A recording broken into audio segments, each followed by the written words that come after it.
میرے دوستو، آج میں آپ حضرات کو ایک عجیب و غریب قصہ بیان کرنے جا رہا ہوں، اور وہ قصہ بڑی عبرت کے لائق ہے، اور میں مستورات سے بھی جو ویڈیو دیکھتی ہیں ان کو بھی کہوں گا اس قصے سے آپ کو بھی بہت بڑا سبق لینے کی ضرورت ہے۔ وہ قصہ یہ ہے کہ ایک آدمی کا ایک نیک عورت کے ساتھ نکاح ہو جاتا ہے، اور نکاح ہونے کے بعد دونوں میں بڑا پیار اور ہمدردی رہتی ہے۔ وہ خاتون بڑی نیک طبیعت کی ہوتی ہے، عبادت گزار ہوتی ہے، تقوی والی ہوتی ہے، پردے والی ہوتی ہے۔ اب گھر میں کچھ مالی تنگی کی بنیاد پر شوہر کے دل میں یہ بات پیدا ہوتی ہے کہ اس ملک میں اب میرے لیے کاروبار کے کچھ اسباب اور ذرائع نظر نہیں آ رہے، کیوں نہ میں کسی باہر کنٹری میں جا کر کے نوکری کر لوں تاکہ کچھ گزارے کی شکل پیدا ہو جائے۔ اور شوہر نے پھر یہ دل میں سوچا کہ میں اپنی بیوی کو کس کے گھر چھوڑ کر کے جاؤں۔ تمام رشتہ داروں پر نگاہ دوڑائی، کوئی رشتہ دار اس قابل نظر نہیں آیا کہ جہاں پر اپنی بیوی کو چھوڑ کر جائے۔ اتفاق سے اس کے دل میں یہ بات پیدا ہوئی کہ میرا بھائی فلاں جگہ رہتا ہے، اور وہ تو میرا سگا بھائی ہے، وہ تو بھروسے کے لائق ہے، میرا خون ہے، وہ ضرور میں اپنی بھابھی کے اوپر دھیان دے گا اور سنبھال کر کے رکھے گا، اس کی عزت کی حفاظت کرے گا۔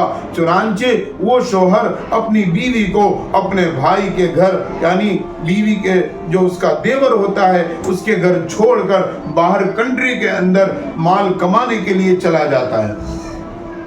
کچھ دن گزرتے ہیں اور اس دیور کا اپنی بھابھی کے اوپر نگاہ خراب ہوتی ہے اور نیت خراب ہوتی ہے، اور وہ کوشش میں لگا رہتا ہے کہ کسی طریقے سے میں جو ہے اپنی بھابھی کو استعمال کر لوں، اس سے گناہ کر لوں، زنا کر لوں۔ بہت کوششیں کرتا ہے، اور لیکن ہر کوشش اس کی ناکام ہوتی چلی جاتی ہے، کیونکہ یہ خاتون تقوی والی ہوتی ہے، اللہ کی ذات پر بھروسہ کرنے والی ہوتی ہے، اللہ سے ڈرنے والی ہوتی ہے۔ ایک دن وہی دیور اپنی بھابھی کے ساتھ زبردستی کرنے کا ارادہ کر لیتا ہے، اور کہتا ہے پیار سے میری بات مان لو، میری ضرورت پوری کر دو، ورنہ میں زبردستی کروں گا۔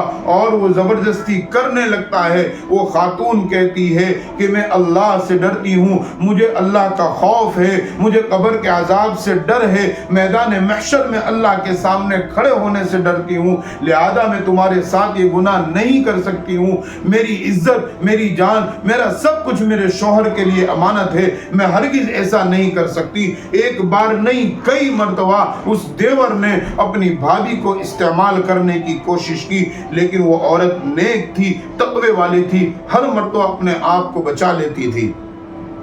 اتفاق سے دھیرے دھیرے وہ دن گزر گئے، اور شوہر کے آنے کا وقت قریب ہو گیا۔ جیسے ہی شوہر گھر پر آیا ہے، فوراً جو ہے یہ بھائی اپنے بھائی سے کہتا ہے، بھائی تم نے اپنی بیوی کو میرے پاس امانت کے طور پر رکھ کر گئے تھے، میں اس کا ہر طریقے سے خیال کرتا تھا، اس کی عزت کا، اس کے کھانے پینے کی ہر ضرورت کا میں خیال رکھتا تھا، لیکن یہ بھابھی مجھے اکساتی تھی، مجھے مجبور کر رہی تھی گناہ کرنے کے لیے، لیکن میں نے اپنے آپ کو بچا لیا۔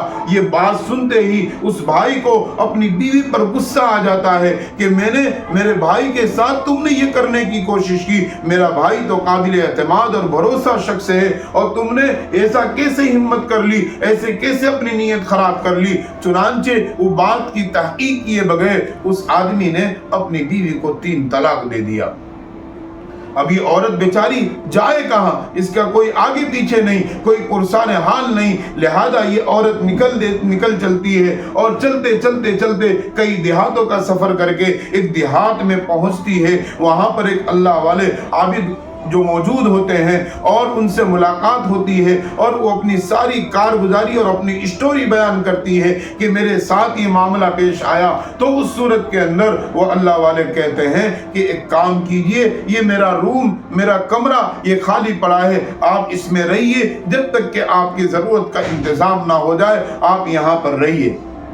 اور اتفاق سے کچھ دن کے بعد اس اللہ والے کو کسی کام سے سفر کرنے کی نوبت آ جاتی ہے تو اس صورت میں وہ اللہ والے اپنے خادم کو، اپنے نوکر کو باہر دروازے پر اس کی نگرانی کے لیے مسلط کر کے جاتے ہیں کہ اس خاتون کی حفاظت کرنا، اس کی عزت کی حفاظت کرنا، اس کی جان کی حفاظت کرنا۔ جب وہ اللہ والے چلے جاتے ہیں، کچھ دن، ایک دو دن گزرتے ہیں، اس خادم کی اس خاتون کے اوپر نیت خراب ہو جاتی ہے اور وہ جو ہے پوری کوشش کرتا ہے کہ میں اس خاتون سے گناہ کر لوں، زنا کر لوں، اور اس کی عزت لوٹنے کی پوری کوشش کرتا ہے۔ لیکن وہ خاتون اس سے وہی کہتی ہے کہ میں اللہ کی بندی ہوں، مجھے اللہ کا ڈر ہے اور مجھے قبر کے عذاب سے ڈر ہے، میدان محشر میں اللہ کے سامنے کھڑے ہونا ہے، مجھے جواب دینا ہے، میں تمہارے ساتھ یہ گناہ ہرگز نہیں کر سکتی۔